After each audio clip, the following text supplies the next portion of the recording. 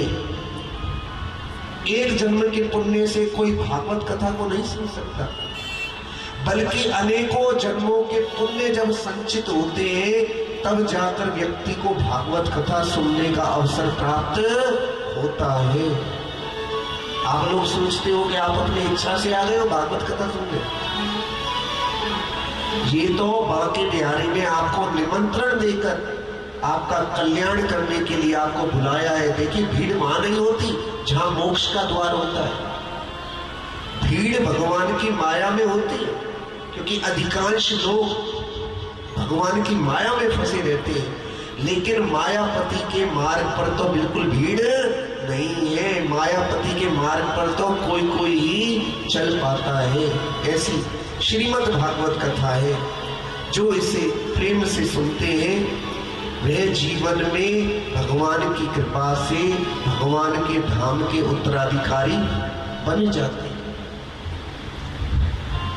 समुद्र में डूबोगे तो डूब जाओगे, लेकिन इस भागवत कथा में जितना डूबोगे उतना ही संसार से पार हो जाओगे। राधा रानी सरकार की, वृंदावन धाम की जय जय श्री, जय जय श्री, जय जय श्री, जय जय श्री, जय जय श्री। भगवान की साक्षात कृपा है श्रीमद् भागवत कथा। ये ऐसी कथा है जो भक्त के हाथ में कन्हैया का हाथ पकड़ा देती है। भगवान कैसे है? भगवान इतने दयालु है कि इस भागवत कथा को सुनने वाले को अपने धाम का उत्तराधिकारी बना देते हैं। कैसा शुभ दिन होगा जब बांके बिहारी के गोलोक धाम में बैठ के और वहां के हाथ से माखन खावे को मिलेगा। दुनिया में तो बहुत भटक कर देख लिए, लेकिन एक बार भगवान की शरण में भी आकर देखो कितना आनंद है भगवान की भक्ति। परम पूज्य विनोद अग्रवाल जी जब भजन गाते थे तो आंखों से आंसू बहते थे, और जब गए तो भगवान के धाम को दीपावली के दिन गए, पैर फिसला और भगवान के धाम को चले। भगवान की भक्ति में ऐसी शक्ति है जो जीव को भगवान की कृपा का पात्र बना देती है। लेकिन भगवान की कृपा का पात्र बनने के लिए भगवान की सतत भक्ति करनी पड़ती है। भगवान की कथा में बैठने का महत्व नहीं है। आप सोचते होंगे भगवान की कथा में आकर बैठ जाए कल्याण हो जाए। भगवान की कथा में आकर मन को भगवान की कथा में लगाना, मन से भगवान की कथा को ध्यान से सुनना और फिर उसके बाद जीवन में उतारना, इसी से भगवान के धाम की प्राप्ति होती है। इसलिए हमेशा भगवान की कथा को प्रेम से सुनते थे। भगवान की कथा ऐसी कथा है जिसे सुनने के लिए साक्षात भगवान शंकर जाते हैं। इसके पास काकभुशुंडी जी के पास, कहने वाला कौवे के रूप में और सुनने वाले तीनों लोकों के नाथ। लेकिन एक कथा की महिमा है कि तीनों लोकों के नाथ भी काकभुशुंडी के पास जाकर कथा को सुनते हैं। ये हमेशा उनकी भक्ति में डूबना चाहिए। पिबत भागवतम रस माध्यम, भागवत के रस को पीते रहो, पीते रहो। कब तक पिए? जब तक कि बांके बिहारी लाल हमारे जीवन की गाड़ी को संभाल ना ले। सांवरे से मिलने का सत्संग तो बहाना है, सांवरे से मिलने का सत्संग ही बहाना है, कान्हा जी से मिलने का सत्संग तो बहाना है,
माताओं ने अपने सिर को नहीं ढक रखा है वो ढक लें कृपया करके, क्योंकि भगवान की कथा में नंगे सिर बैठना बहुत अच्छी बात नहीं है, सिर को ढककर बैठना चाहिए।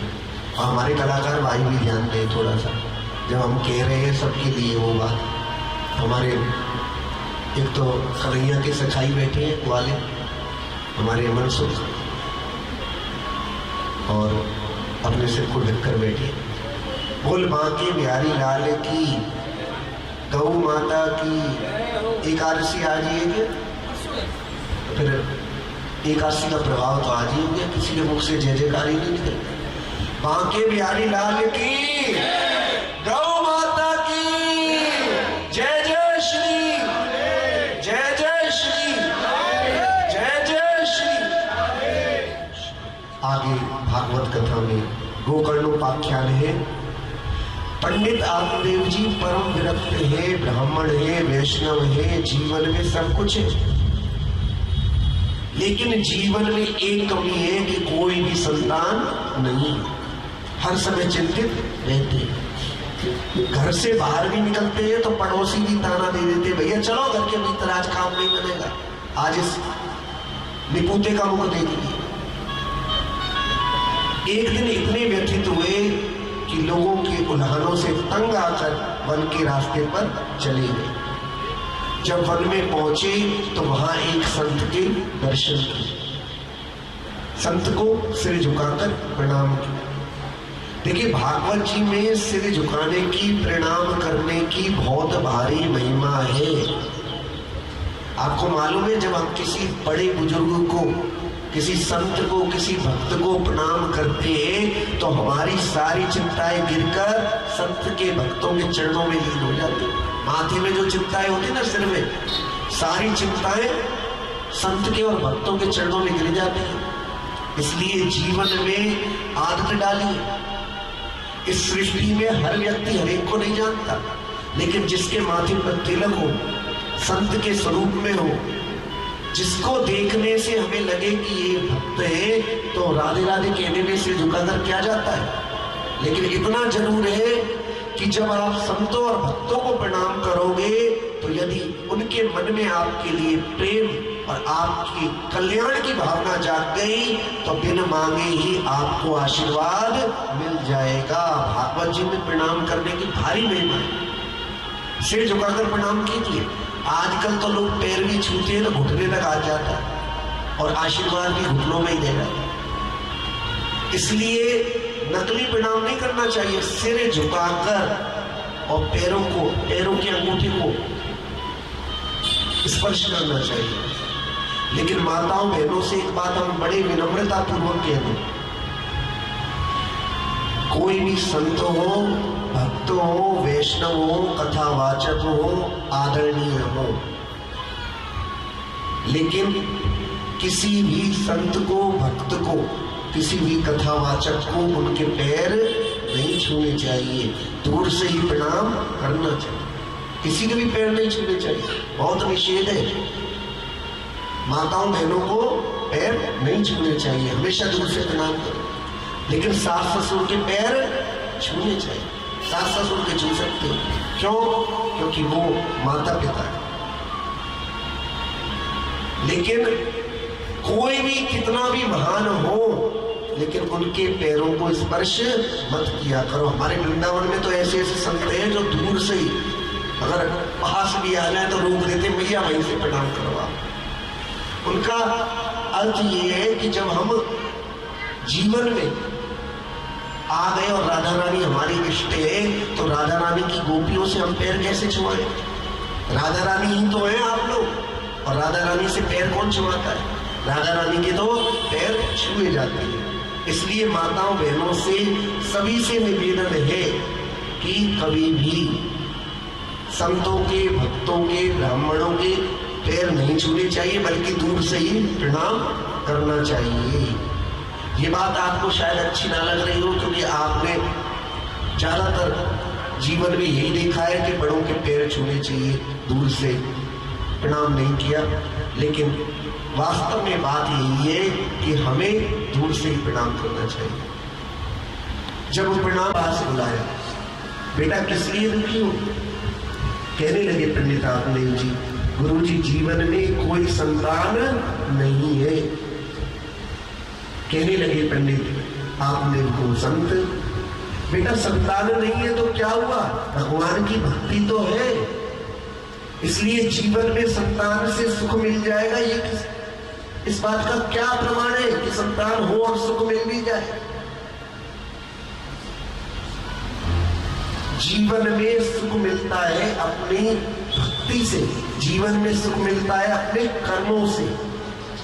संतान नहीं है तो भगवान का भजन करो, तुम्हारा रास्ता तो बिल्कुल साफ पहले ही कर दिया भगवान ने।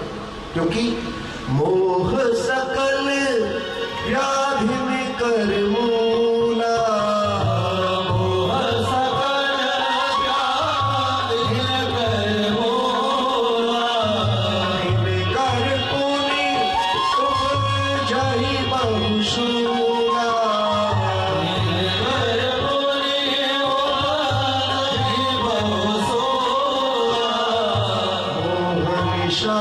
जग सो बलिहारा, सो बलिहारा,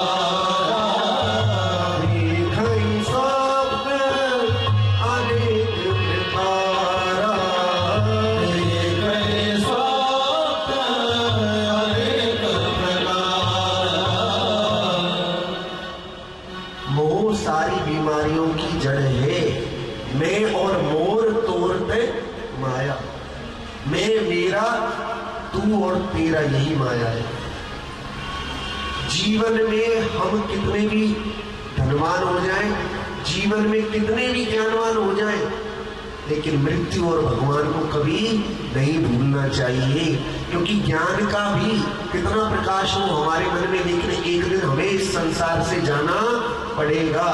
हम कितने भी रूपवान हो, लेकिन एक दिन बुढ़ापा जरूर आएगा। धन यो मन यो जाएंगे जैसे उड़द कपूर, कर भक्ति सिया राम की क्यों चाटत जग धूर।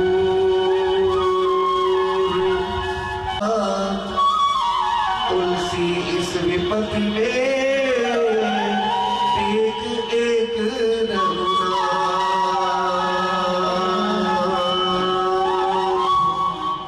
संत भोग की बातें न करो। राजा सगर के 60,000 पुत्र थे, कौन सा सुख मिला उन्हें? उल्टे 5 पीढ़ियां लग गई गंगा जी को धरती पर लाने में। इसलिए संतान से सुख नहीं मिलता, सुख तो हमें भगवान की भक्ति से ही मिलता है। बहुत समझाया, लेकिन पंडित आत्मदेव जी ना माने। संत ने भी कह दिया, मैंने तुम्हारे माथे की रेखाएं पढ़ ली है, एक जन्म नहीं 7 जन्मों तक कोई भी संतान नहीं है। जब ये बात सुनी तो पंडित आत्मदेव जी बड़े दुखी हुए और पत्थर पर सिर को पटकने लगे। संत ने कहा, बेटा ये क्या कर रहे हो कि अब मैं मरूंगा और ये ब्रह्म हत्या आपके ऊपर लगेगी? संत ने पूछा, हमने क्या किया बेटा कि आपने मुझे ये क्यों बताया कि 7 जन्मों तक कोई संतान नहीं है? मैं तो एक जन्म के दुख से ही दुखी था और आपने 7 जन्मों की कुंडली खोल दी। संत समझ गए कि इसके चक्कर में आ गए। हमें जीवन में संतों और भक्तों के दर्शन क्यों नहीं होते? उसका कारण बताएं आप। क्योंकि मन में हमारी कामनाएं भरी हुई है। हम वृंदावन में रहते थे, संतों और भक्तों के पास कोई करोड़ों में एक आदमी आता हो जो भगवान के भजन के मार्ग को पूछता हो। बस 3-4 कॉमन सी बातें थी। बेटी की शादी हो जाए, बेटे का धंधा अच्छा चल निकले, मेरी तबीयत ठीक रहने लगे और मेरा वहां पर फ्लैट बन जाए, ये हो जाए, गाड़ी नई खरीद लूं और कोर्ट केस का हल हो जाए। बस ये 5-6 बातें ऐसी थी जो लोग आकर उसके लिए संतों के पास जाकर गिर जाते। संतों के पास जाकर कोई ये नहीं पूछता कि भगवान कैसे मिले। करोड़ों अरबों वर्ष हो गए हमें भटकते हुए और मां के बिहारी लाल से अभी तक हमने दर्शन नहीं किए, कैसे मिले? उनके लिए कैसे तड़प पैदा हो मन में, और कैसे हम बांके बिहारी लाल के दर तक पहुंच पाए, ऐसा कोई नहीं पूछता। एक बार एक सुंदर युवती मार्ग से निकल रही थी। रास्ते में एक संत खड़े होकर उस युवती को बड़े ध्यान से देखने लगे। युवती ने कहा, बाबा, इस बात का दुख नहीं कि संसार के लोगों ने भी घूर घूर कर देखा, लेकिन इस बात का दुख है कि आप तो इतने बड़े संत हो और आप भी टकटकी लगाकर देख रहे। संत ने कहा, ना तुझे देखते ना तेरी सूरत को देखते, जिसने तुझे बनाया उसकी मूरत को देखते। बेटी, ये नहीं देख रहा था कि तू कितनी सुंदर है, मैं तो ये देख रहा था कि तुझ हाड़ मांस की पुतली में भगवान ने इतनी सुंदरता डाल दी, उसे बनाने वाला कितना सुंदर हो। इसलिए जीवन में हमेशा हर रूप में भगवान के दर्शन कीजिए, क्योंकि हम कितने भी जीवन में तरक्की कर ले, गीता में लिखा हुआ है कि एक व्यक्ति को संसार की सारी दौलत और संसार की सारी स्त्रियां दे दी जाए, संसार की सारी दौलत और संसार की सारी स्त्रियां दे दी जाए, तब भी वह व्यक्ति सुखी नहीं रह सकता। क्योंकि सुख का मूल्य क्या है? भगवान की भक्ति। और आपसे स्पष्ट कहे, भगवान बनने में भी सुख नहीं है, हाँ, लेकिन भगवान का भक्त बनने में ही सच्चा सुख है। भगवान बनोगे तो ना जाने किस किस की सुननी पड़ेगी, सारे संसार का ध्यान रखना पड़ेगा, सबके विषय में सोचना पड़ेगा। लेकिन भक्त बनोगे तो फिर तुम नहीं सोचोगे तुम्हारे लिए, हमारे लिए तो केवल और केवल हमारे कन्हैया ही सोचेंगे। इसलिए सच्चा सुख भगवान की भक्ति। हमारे जीवन में यदि कन्हैया ने कोई कमी छोड़ रखी है तो वो कमी इसलिए छोड़ रखी है कि हम भगवान के भजन से जुड़ जाएं। आशा ही परम दुखो नैराश्यम परमम सुखम। संसार से निराश हो जाना सबसे बड़ा सुख है, और संसार से आशा रखना सबसे बड़ा दुख है। क्योंकि जो संसार से आशा रखते हैं उन्हें जीवन में एक न एक दिन निराशा ही प्राप्त होती है। इसलिए संसार से निराशा रखनी चाहिए। भगवान कहते हैं कि मैं जिस पर बहुत अधिक कृपा करता हूँ, सबसे पहले उसके धन को नष्ट करता हूँ, उसके यश और कीर्ति को नष्ट कर देता हूँ। किसी ने पूछा, कन्हैया श्री कृपा है, धन नष्ट कर देता हूँ, यश कीर्ति नष्ट कर देता हूँ, मान सम्मान नष्ट कर देता हूँ, आखिर आप ऐसा करते क्यों है?